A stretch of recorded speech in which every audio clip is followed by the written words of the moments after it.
ابو امامہ الباہلی سے روایت ہے کہ نبی کریم صلی اللہ علیہ وسلم نے فرمایا، کیا میں تمہیں شب و روز اللہ کے مسلسل ذکر کرنے سے افضل ذکر نہ بتاؤں؟ کیا میں تمہیں دن رات اللہ کے مسلسل ذکر کرنے سے افضل ذکر نہ بتاؤں؟ یعنی ایسا ذکر جو اس سے بھی بڑھ کر ہو کہ جو شخص دن اور رات ذکر کرتا ہی چلا جا رہا ہے. یعنی دو لوگ ہیں، ایک وہ جو دن رات ذکر کر رہا ہے اور ایک وہ جو یہ ذکر کر رہا ہے، اس کو پڑھ رہا ہے. اس تسبیح کا پڑھنا اس سے بھی افضل ہے. تو یہ کارڈ آپ کو جو دیا گیا ہے، اس کو آپ لے جا کر یا تو اپنے فریج پہ لگا دیجیے یا اپنے بیڈ روم میں سائڈ ٹیبل کے ساتھ کہیں لگا دیجیے. کوئی بھی ایسی جگہ اس کا انتخاب کیجیے کہ جہاں لازماً آپ کی نظر اس پہ پڑے. اس سے فائدہ یہ ہوگا کہ پھر آپ اس کو پڑھنا نہیں بھولیں گے. اور اگر آپ یہ پڑھ لیں گے تو انشاءاللہ اگر باقی اوقات میں آپ کسی مصروفیت کی وجہ سے اللہ سبحانہ وتعالیٰ کا ذکر نہ بھی کر سکے تو انشاءاللہ یہ کمی پوری کر دے گا. ٹھیک ہے، تو بہت ہی کام کی فائدے کی چیز ہے. اور ویسے بھی ہم سب جانتے ہیں کہ اللہ کا ذکر دلوں کے اطمینان کا باعث ہو. تو ہم سب مل کے اس کو پڑھتے ہیں. میں آپ کو کہلواتی ہوں، ایک دفعہ آپ اس کو پڑھ لیجئے تاکہ اسپیلنگ وغیرہ ٹھیک ہو جائے.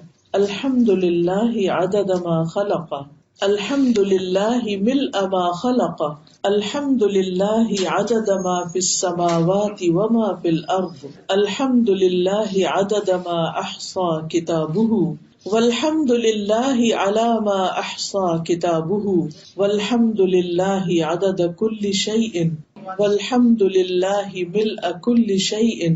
اس کا ترجمہ ہے، میں اللہ کی تعریف کرتا ہوں اس کی مخلوق کی گنتی کے برابر. مخلوقات میں کیا کیا ہے؟ آسمان، زمین، چاند، ستارے، سمندر، دریا، پہاڑ، درخت، ہر چیز، یو نیم اٹ، سب اللہ ہی کی مخلوق ہے، اللہ ہی کی پیدا کرتا ہے، اللہ سبحانہ و تعالیٰ ہی کی بنائی ہوئی. اب آپ دیکھیے کہ ایک تسبیح آپ وہ کرتے ہیں جو آپ اپنے ہاتھ سے کرتے ہیں، ہاتھ سے سبحان اللہ سبحان اللہ سبحان اللہ، الحمد للہ الحمد للہ الحمد للہ، بہت اچھی بات ہے. لیکن ایک آپ یہ کہتے ہیں کہ میں اللہ کی تعریف اتنی بار بیان کرتا ہوں جتنی اس کی مخلوق کی تعداد ہے.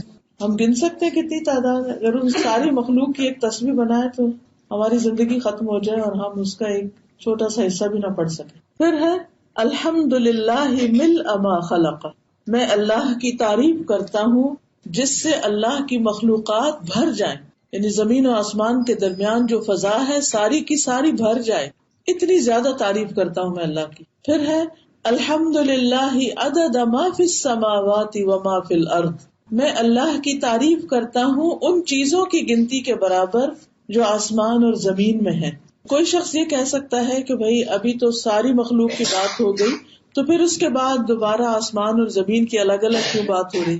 تو ایسا ہوتا ہے، کلام کا ایک اسلوب ہوتا ہے کہ کل کے بعد جز کی بات بھی ہوتی ہے، پھر اس کی تفصیل کی بات بھی ہوتی ہے. کیونکہ جس انسان کا دل بھرے ہی نہ اللہ کی تعریف کر کے، پھر وہ مختلف طریقوں سے اپنے جذبات کا اظہار کرتا ہے اور اس بات کو دہراتا ہے. پھر ہے الحمد للہ عدد ما احصى کتابہ، میں اللہ کی تعریف کرتا ہوں ان چیزوں کی گنتی کے برابر جنہیں اس کی کتاب نے شمار کیا، یعنی لوح محفوظ میں جو کچھ لکھا ہوا ہے. والحمد للہ علی ما احصى کتابہ، اور میں اللہ کی تعریف کرتا ہوں اس پر جو اس کی کتاب نے شمار کیا، یعنی اس کی کتاب نے کیا کچھ نہیں لکھ چھوڑا. لوح محفوظ میں کیا کچھ لکھا ہوا ہے؟ کل کبیر و صغیر مستطر. تقدیر پر ایمان لانے کا حصہ ایک یہ ہے کہ ہم اس بات کو مانیں کہ سب کچھ جو بھی ہے اللہ نے بنایا، سب چیزیں جو اللہ نے بنائی وہ اللہ کے علم میں ہے. اللہ سبحانہ و تعالیٰ کے علم سے چھپی ہوئی کوئی بھی چیز نہیں. کوئی بھی چیز زمین یا آسمان کی چاہے ذرے کے برابر ہو، اللہ کے علم سے غائب نہیں ہو سکتی، سب کچھ اس کو معلوم ہے. پھر تقدیر پر ایمان لانے کا ایک حصہ یہ بھی ہے کہ جو اللہ کا علم ہے وہ اس کی کتاب یعنی لوح محفوظ میں سب لکھا ہوا بھی ہے. یعنی اللہ سبحانہ و تعالیٰ کا یہ علم جو اس کی مخلوقات کے بارے میں وہ سب لکھا ہوا ہے. تو اس پر اللہ کی تعریف کہ اس کی کتاب میں کیا کچھ لکھا ہوا ہے، کوئی چیز ہے ہی نہیں کہ جو اس سے چھٹ گئی ہو، ہر چیز لکھی. اب آپ دیکھیے کہ ہر چیز کی جو تفصیل ہے وہ ہمیں معلوم ہے، ہمیں تو کچھ بھی معلوم نہیں. ہمارے جسم کے اندر کتنے سیلز ہیں، کیا ان کی تعداد ہم جانتے ہیں؟ ہم نہیں جانتے. کیا ہم جانتے ہیں کہ اللہ سبحانہ وتعالیٰ نے آسمانوں میں کتنے ستارے بنائے ہم نہیں جانتے. صرف زمین کے ایک پلانٹ پر جتنی ریت ہے اس کے ذرات کی تعداد کیا ہے، کیا ہم جانتے ہیں؟ ہرگز نہیں جانتے. لیکن اللہ سبحانہ وتعالیٰ ہر چیز کا صحیح مکمل کلی علم رکھتا ہے. اب جب آپ یہ کہتے ہیں کہ میں اس کی تعداد کے برابر تعریف کر رہا ہوں اللہ کی، تو اس سے آگے کوئی تعریف ہو سکتی؟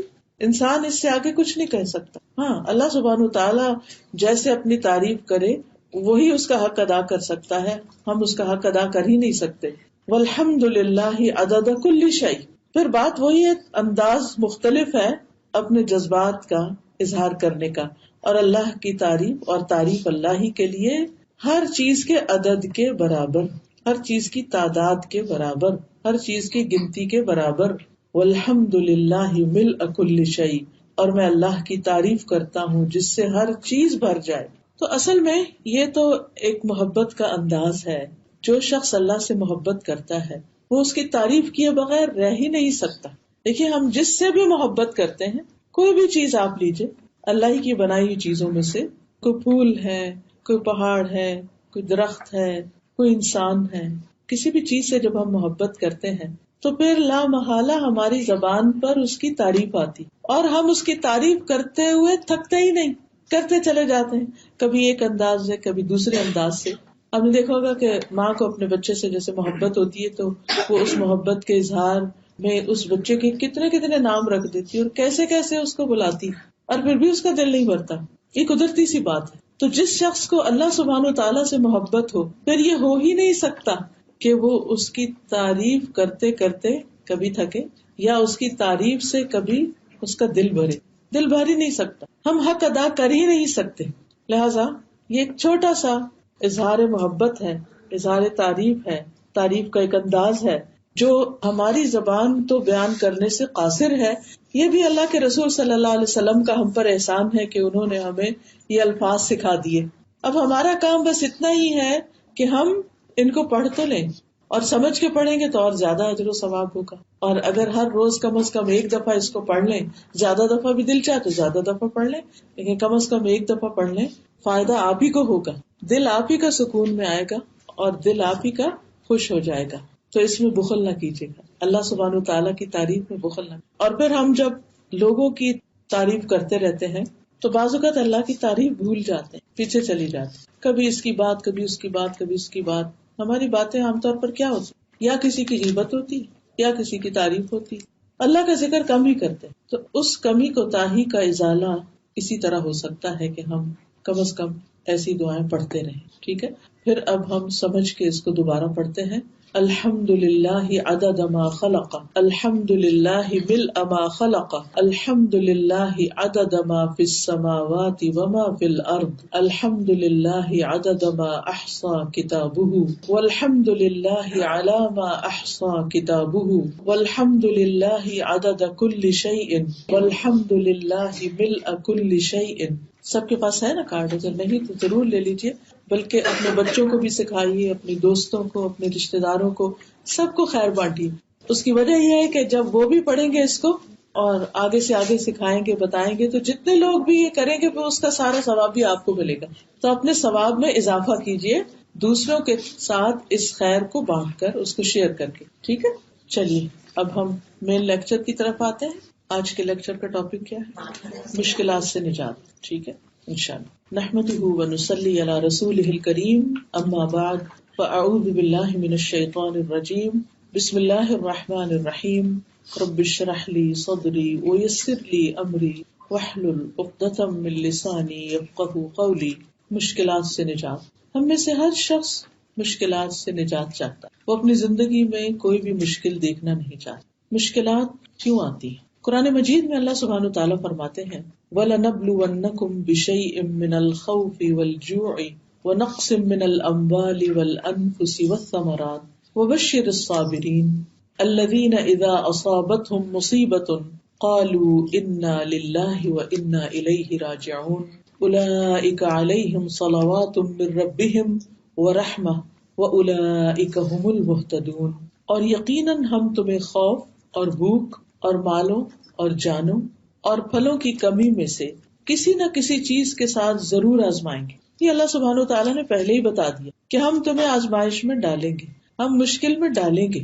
اور یہ مشکلات مختلف طرح کی ہو سکتی، کبھی خوف کی شکل میں، خوف بھی مختلف چیزوں کا ہوتا ہے. سب سے زیادہ تو ہمیں مستقبل کا خوف ہوتا ہے کہ کل کیا ہوگا جسے ہم نے دیکھا ہی نہیں. بھوک، مالوں اور جانوں اور پھلوں کی کمی، پیداوار کی کمی. کبھی یہ سب کچھ ہوتا ہے، خریدنے کی طاقت نہیں ہوتی، اور کبھی آپ خریدنا چاہتے ہیں تو چیزیں میسر نہیں ہوتی. اور صبر کرنے والوں کو خوشخبری دے دو.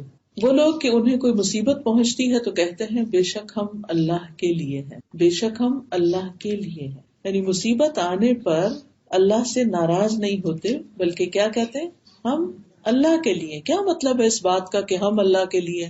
کہ ہماری زندگی، ہماری موت، ہمارا جینا، ہمارا مرنا، ہماری نماز، ہماری قربانی، ہماری ہر چیز اللہ ہی کی ہے. سب کچھ اللہ کا. یعنی ہمیں جو کچھ بھی ملا ہے وہ ہمارا حق نہیں تھا، وہ اس کا فضل تھا، اس نے ہمیں عطا کیا. اگر اس میں سے وہ کچھ لے لیتا ہے تو ہمیں اس پر کوئی ناراضگی نہیں.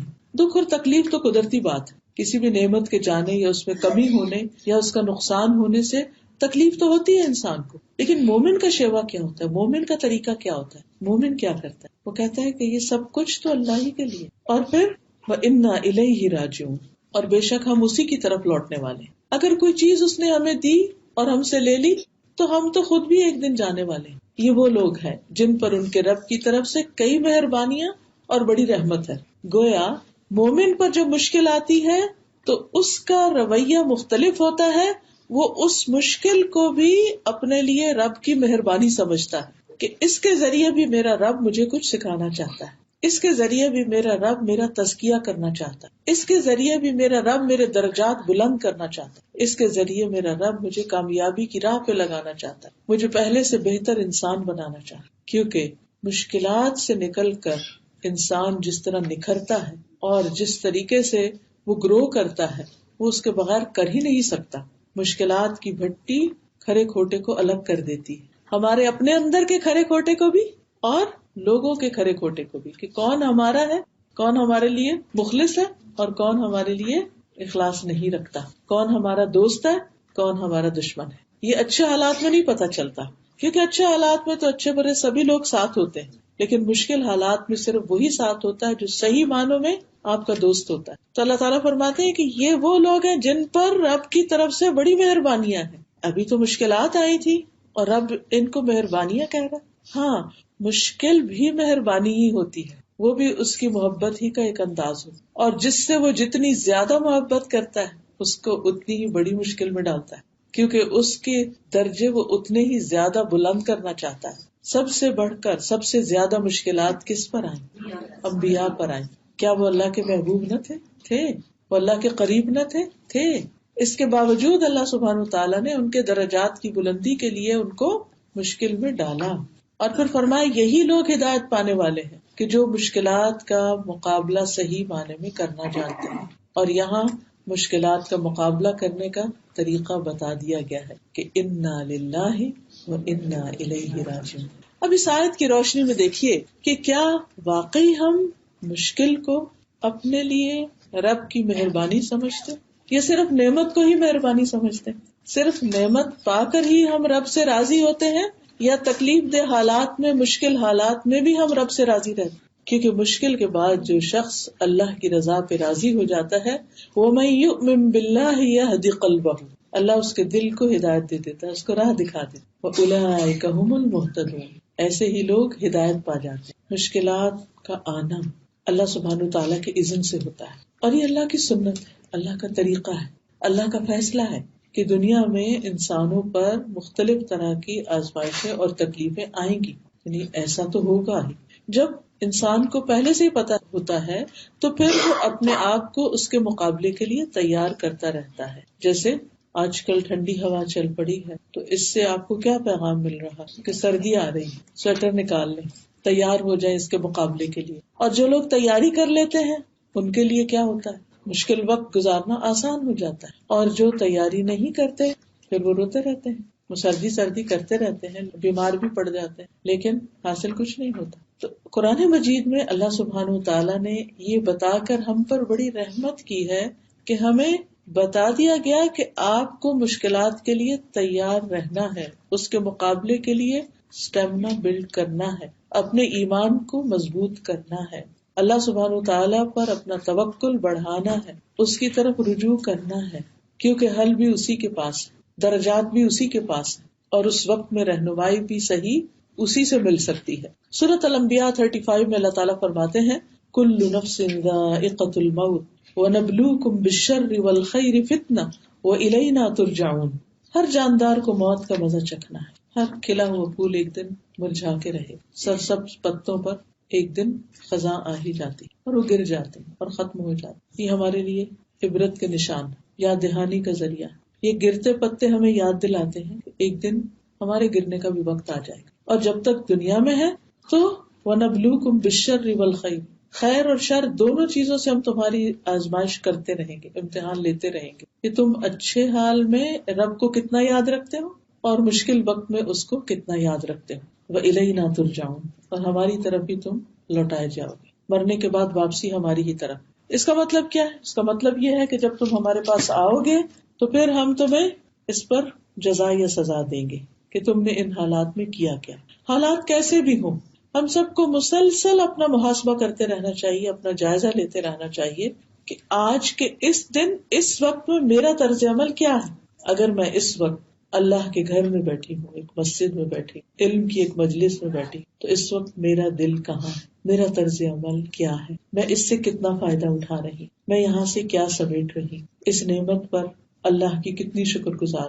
اور اگر گھر میں جا کر کچھ کام کی زیادتی ہو جائے، آپ تھک جائیں، مشکل پیش آ جائے، تو اس وقت بھی آپ کا جائزہ لیا جا رہا ہے، آپ ایک امتحان میں ہیں کہ اب آپ کا طرز عمل کیا ہے، اب اس وقت میں آپ کیا بولتے ہیں، کیا کہتے ہیں، اب آپ کے اخلاق کا مقام یا اخلاق کا لیول کیا ہے، آپ کس طرح بہیو کر رہے ہیں اپنے بچوں کے ساتھ، بڑوں کے ساتھ، اپنے کام کے ساتھ، ایون اس بے جان مخلوق کے ساتھ کہ جس کو ہم بعض اوقات غصے میں آ کے، تھکاوٹ میں آ کے پٹخاتے رہتے ہیں اور ابیوز کرتے ہیں۔ تو یہ بھی دراصل ایک امتحان ہے۔ ہر دن میں یہ دونوں طرح کی کیفیات ہم پر آتی۔ ضرورت اس بات کی ہے کہ ہم اپنا جائزہ لیتے رہیں کہ ہم کہاں کھڑے ہیں، کیونکہ یہ تو اللہ تعالیٰ کی طرف سے طے شدہ بات ہے کہ مشکلات آئیں گی، کیونکہ ما اصاب من مصیبت فی الارض ولا فی انفسکم الا فی کتاب من قبل ان نبرأها ان ذلک علی اللہ یسیر لکی لا تأسوا علی ما فاتکم ولا تفرحوا بما آتاکم۔ کوئی بھی مصیبت جو زمین میں آتی یا خود تمہارے نفسوں کو پہنچتی، یعنی باہر کا طوفان ہو یا اندر کا طوفان ہو، وہ پیدا کرنے سے پہلے ہی ایک کتاب میں لکھی ہوئی ہے، یعنی کچھ چیزیں اللہ تعالیٰ کی طرف سے طے شدہ ہیں کہ یہ ضرور ہو کر رہے گی۔ مثلا ہماری زندگی میں جو واقعات اور حادثات پیش آئے ہیں آج تک، وہ طے شدہ تھے کہ اس شخص کو اس اور اس امتحان اور سچویشن سے گزارا جائے گا، یہ دیکھنے کے لیے کہ یہ اس میں کرتا کیا ہے، کیونکہ آخرت میں اللہ تعالیٰ نے ایک بہت بڑا انعام تیار کر کے رکھا ہوا ہے جنت کی شکل میں، تو اس انعام کو پانے کے لیے مختلف امتحانات سے گزرنا ہے، اور اس سے بچ کوئی بھی نہیں سکتا۔ جس کا انعام بڑا ہے، جس کا مقام بڑا ہے، جس کا درجہ بڑا ہے، اس کی مشکلات بھی بڑی۔ اگر آپ پر دوسروں کی نسبت مشکلات زیادہ ہیں تو سیلف پٹی کا شکار نہ ہوں، اپنے آپ کو مظلوم نہ سمجھیں، یہ نہ سمجھے کہ اللہ سبحانہ وتعالیٰ نے نعوذ باللہ کوئی آپ کے ساتھ زیادتی کر دی، ہرگز نہیں۔ لا یکلف اللہ نفسا الا وسعها، اللہ تعالیٰ کسی بھی جان پر اس کی وسعت سے بڑھ کے بوجھ نہیں ڈالتا۔ اس نے آپ کو عین اسی سچویشن میں رکھا ہے جس میں آپ رہ سکتے تھے، اور پھر دیکھا یہ جا رہا ہے کہ اس میں آپ کرتے کیا، اس سے نبٹتے کیسے، اس پزل کو کس طرح حل کرتے۔ اور پھر یہ بھی کہ یہ بات بلا شبہ اللہ کے لیے آسان کام ہے، یہ اس لیے کہ جو کچھ تمہیں نہ مل سکے اس پر تم غم نہ کیا کرو، یہ سوچا کرو یہ اللہ نے میرے لیے لکھا ہی نہیں تھا۔ بعض اوقات ایسا ہوتا ہے نا، کوئی ڈگری آپ کرنا چاہتے ہیں یا کوئی خاص جاب کرنا چاہتے ہیں، کوئی خاص جگہ رہنا چاہتے ہیں، کوئی خاص گاڑی لینا چاہتے ہیں، کچھ بھی، کوئی بھی آپ کی تمنا خواہشات ہیں زندگی میں، لیکن وہ پوری نہیں ہو سکی، کوئی چیز ہاتھ میں آتے آتے ہاتھ سے نکل جاتی، چھٹ جاتی، تو انسان اس پہ غم ہی مناتا رہتا ہے، حسرت ہی کرتا رہتا ہے، افسوس کے ہاتھ ہی ملتا رہتا ہے، ریگریٹس کا ہی شکار رہتا ہے۔ اس وقت صرف ایک یہ جملہ کافی ہے سکون اور تسلی اور صبر کے لیے کہ اللہ نے یہ میرے لیے لکھا ہی نہیں تھا، یہ میرے لیے نہیں تھا، بعض اوقات ایسا ہوتا ہے نا، کوئی خاص جگہ ہوتی ہے جہاں ہم اپنے بچے کا رشتہ کرنا چاہتے ہیں، لیکن ہم سے پہلے کوئی اور وہاں پہنچ چکا ہوتا ہے، بات نہیں ہوتی، تو پھر اس پر افسوس اور غم اور پریشانی کی ضرورت نہیں. اگر اللہ کو منظور ہوتا اور وہ آپ کی قسمت میں خاص چیز ہوتی تو آپ کو مل جاتی. آپ نے کوشش کی لیکن کوشش کے باوجود آپ کو نہیں ملی تو وہ دراصل آپ کے لیے تھی نہیں. اب کسی اور کو اگر مل گئی تو اس پر بھی آپ کو حسد کی، ناراضگی کی، غصے کی ضرورت نہیں، بلکہ اس کو اللہ کا فیصلہ سمجھ کر اس پر راضی ہو، خوش ہوں کہ یہ اللہ سبحانہ تعالیٰ نے چیز فلاں کے لیے رکھی تھی، اللہ اس کو نصیب کرے اور دل سے اس کو مبارک دے اور خوشی کا اظہار کرے. اب دیکھیے کہ کس قدر افسوس کی بات ہے کہ بعض اوقات خاندانوں کے اندر طویل ناراضگیاں ہو جاتی ہیں بعض فیصلوں پر، کہ میں نے تو یہ سوچا تھا کہ اس بچے کا رشتہ میں لوں گی اور آپ نے تو ہم سے پوچھا ہی نہیں، مشورہ ہی نہیں کیا، آپ نے تو بالا بالا ہی فیصلہ کر لیا. اور پھر ہم ہو کے بھرتے رہتے ہیں. آپ کو کیا معلوم وہ چیز آپ کے لیے اچھی تھی یا نہیں تھی. بعض اوقات دور کے ڈھول سہانے کچھ چیزیں دیکھنے میں بڑی خوبصورت لگتی ہیں، ہمیں یوں لگتا ہے کہ جیسے یہ ہمارے لیے بہت فٹ ہیں، لیکن جب وہ ہم ہاتھ میں اٹھاتے ہیں تو پتہ چلتا ہے کہ نہیں. یہ ایسا ہی ہے کہ جن لوگوں کی نظر کمزور ہوتی ہے نا، تو جب وہ اینک اتار کے کوئی چیز دیکھتے تو اور طرح نظر آتی، بعض اوقات بڑی خوبصورت نظر آ رہی ہوتی، جب اینک لگا کے دیکھتے ہیں تو وہ تو کچھ اور ہی ہوتی ہے.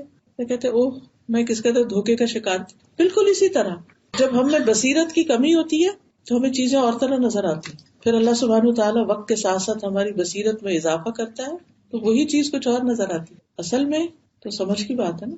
عسیٰ ان تحبوا شیئا وہو شر لکم وعسیٰ ان تکرہوا شیئا وہو خیر لکم. ہو سکتا ہے ایک چیز تمہیں بہت پسند ہو اور وہی تمہارے لیے بری ہو، اور ہو سکتا ہے ایک چیز تمہیں سخت ناپسند ہو اور وہی تمہارے حق میں بہت اچھی ہو. کیونکہ واللہ یعلم وانتم لا تعلمون، اللہ جانتا ہے تم نہیں جانتے، ہمیں نہیں پتا. اس لیے ہم کسی بھی اچھی چیز کے لیے خواہش رکھیں، تمنا رکھیں، اس کے لیے کوشش کریں. کوشش کے بعد اگر وہ چیز نہ ملے لِكَيْ لَا تَأْسَوْا عَلَىٰ مَا فَاتَكُمْ، جو تمہارے ہاتھ سے چھٹ گیا، نکل گیا، اس پہ غم نہ کرو، افسوس نہ کرو، آگے بڑھو، اللہ کے فیصلوں پہ راضی ہو جاؤ. اور اسی طرح اگر کچھ مل جائے تو وہ بھی ایک بڑا امتحان ہے پھر، کہ اب اللہ کی دی ہوئی اس نعمت کو استعمال کیسے کرتے ہو. اور جو کچھ اللہ نے تمہیں دیا اس پر اترایا نہ کرو، تکبر نہ کرو، فخر اور غرور نہ کرو. دو چیزیں انسان کے حق میں، انسان کے اخلاق اور عادات اور انسان کی شخصیت کے اندر انتہائی خطرناک ہے اور وہ اس کو بدنما بنا دیتی اور وہ اس کے لیے انتہائی نقصان دہ. ایک ہے حسد اور دوسرے ہے کبر. حسد کب ہوتا ہے؟ جب انسان سے کوئی چیز چلی جاتی ہے، اس کو نہیں ملتی، کسی اور کو مل جاتی، یا انسان ایک چیز کی تمنا کر رہا ہوتا ہے اور وہ دیکھتا ہے کسی اور کے پاس ہے تو اس سے حسد شروع کر دیتا ہے. اور دوسرے کبر یا تکبر کب آتا ہے؟ جب انسان کو کچھ مل جاتا ہے اور پھر اس پر وہ اترانے لگتا ہے، اپنے آپ کو بڑی چیز سمجھنے لگتا ہے. یہی دو برائیاں تھی ابلیس کے اندر، جو اس کے اندر چھپی ہوئی تھی، لیکن بظاہر وہ بڑا عبادت گزار تھا، پایس لگتا تھا. بعض اوقات ہم خود اپنے آپ سے دھوکا کھا جاتے ہیں. ہم نیکی کے بڑے بڑے کام کر رہے ہوتے ہیں، نوافل پڑھ رہے ہیں، تہجد پڑھ رہے ہیں، چاش پڑھ رہے ہیں، نمازوں کی بڑی پابندی کر رہے ہیں، قرآن پڑھ رہے ہیں، درس دے رہے ہیں، سب کچھ کر رہے ہیں. ایک آزمائش کا جھٹکا آتا ہے تو ہماری حقیقت کھل کے سامنے آ جاتی ہے کہ ہم کھڑے کہاں، ہم لوگوں کے ساتھ معاملہ کیسے کر رہے ہیں، ہمارے رویوں میں کیا ہے. تو آزمائشوں اور تکلیفوں اور امتحانوں کے آنے کی دوسری بڑی وجہ یہ ہوتی ہے کہ اللہ سبحانہ تعالیٰ ہمیں ہماری حقیقت دکھاتا کہ ابھی تم اس درجے پر، اگر اس آزمائش کے آنے کے بعد تمہارے اندر امپرومنٹ ہوگی تو درجہ بڑھ جائے گا، ورنہ پہلے سے بھی اسفل سافلین اور نیچے چلے جاؤ. جب کوئی ہمارے ساتھ اچھا ہوتا ہے ہم بھی اس کے ساتھ اچھے ہوتے ہیں. ہمارا اخلاق حقیقت میں کیا ہے وہ تو نہیں کھل کے سامنے آتا، لیکن جب کوئی ہمارے ساتھ برا کرتا ہے تو پھر جواب میں ہم کیا کرتے ہیں؟ کیا ادفع باللتی ہی احسن کرتے ہیں یا کچھ اور؟ پھر ہمیں ہماری حقیقت پتہ چل جاتی، کھل جاتی ہے ہم پر کہ نہیں، ابھی ہم اس مقام پر نہیں پہنچے، ابھی ہم بہت پیچھے. تو اللہ سبحانہ تعالیٰ مشکل میں ڈال کے نشاندہی کر دیتے ہیں کہ یہ ہے تمہاری مشکل، اب اس پہ ورک کرو. ہمیں اس پر کام کرنا ہوتا ہے، اپنے اصلاح کرنی ہوتی ہے، اپنے نفس کو، یعنی قد افلح من زکاہا، اس کا تزکیہ کرنا ہوتا ہے، وقد خاب من دساہا، اور ناکام ہوا جو اس کو دبا دیتا ہے. یعنی اپنی غلطی کو جو ایک لمحے کے لیے نظر آتی ہے، روشنی ہوتی ہے، پتہ چلتا ہے اوہ یہاں ہماری کمی، ضمیر فوراً بتاتا ہے. آپ کسی کے ساتھ بھی زیادتی کریں، ہو نہیں سکتا کہ آپ کا دل آپ کو ملامت نہ کرے، لیکن آپ کیا کرتے فوراً اس کو دبانے لگتے، نہیں کوئی بات نہیں، یہ وجہ تھی، وہ تعویلیں کرنے لگتے ہیں. اب کیا ہوتا ہے، وہ خرابی وہیں کہ وہیں رہتی، آپ اپنے آپ کو تبکیاں دے کے نفس کو سلا دیتے ہیں اور پھر اپنے کام کرتے رہتے ہیں. تو ابلیس کے اندر بھی یہ مرض تھے، لیکن وہ سامنے کب آئے؟ جب اس کا امتحان ہوا. جب مٹی سے بنی ہوئی ایک مخلوق کے سامنے اللہ نے اس کو سجدہ کرنے کا حکم دے دیا تو اس کا کبر اور اس کا حسد کھل کے سامنے آ گیا. اسی طرح آپ نے اپنے رشتوں کے اندر، تعلقات کے اندر بھی دیکھا ہوگا کہ بعض اوقات کچھ تعلقات اوپر نیچے ہوتے رہتے ہیں، لیکن کوئی واقعہ زندگی میں ایسا پیش آتا ہے کہ لوگوں کی حقیقت کھل کے سامنے آ جاتی ہے. آپ کے کون آپ سے کتنی محبت کرے. ہمیں خود سے کسی کو آزمانا نہیں چاہیے، لیکن اللہ سبحانہ تعالیٰ خود ہی ایسے حالات پیدا کر دیتا ہے. تو ایسے میں ہمیں بھی ایک جھٹکا ملتا ہے کہ بندوں پہ توکل نہ کرو، بندوں پہ بھروسہ نہ کرو، اللہ پہ بھروسہ کرو. مثلاً بہت سی خواتین شادی ہوتی بہت خوش ہو جاتی، اترانے لگتی سب کچھ مل گیا. اب ہوتا کیا ہے، جس سے ہم محبت کرتے ہیں، جیسے مثلا شوہر ہے، ابتدا میں تو سب کچھ ٹھیک ہی نظر آتا ہے، لیکن آہستہ آہستہ جب زندگی کے حقائق سامنے آتے ہیں تو پھر بعض اوقات اسی انسان سے ٹوٹتے ہیں، وہیں سے مشکلات آتی ہیں. انسان اپنا الٹیمیٹ سہارا اس کو سمجھ لیتا ہے، جبکہ اللہ تعالیٰ کیا چاہتا ہے کہ نہیں، یہ ساتھی ضرور ہے، سہارا اللہ ہی ہے. اللہ نے تمہارے سکون کے لیے، تمہاری خوشی کے لیے، تمہاری مدد کے لیے تمہیں ایک کمپینین دیا ہے، لیکن اس کو اپنا الہ نہ بناؤ. بچے بڑے ہو جاتے ہیں، کمانے لگتے ہیں، ہم ان پہ ڈیپینڈ کر لیں تو بڑے خوش ہو جاتے ہیں کہ اب مسئلہ حل ہو گیا، وہ آگے چل پڑتے ہیں. پھر وہ پتہ چلتا نہیں، سہارا اللہ ہی ہے، رازق اللہ ہی ہے.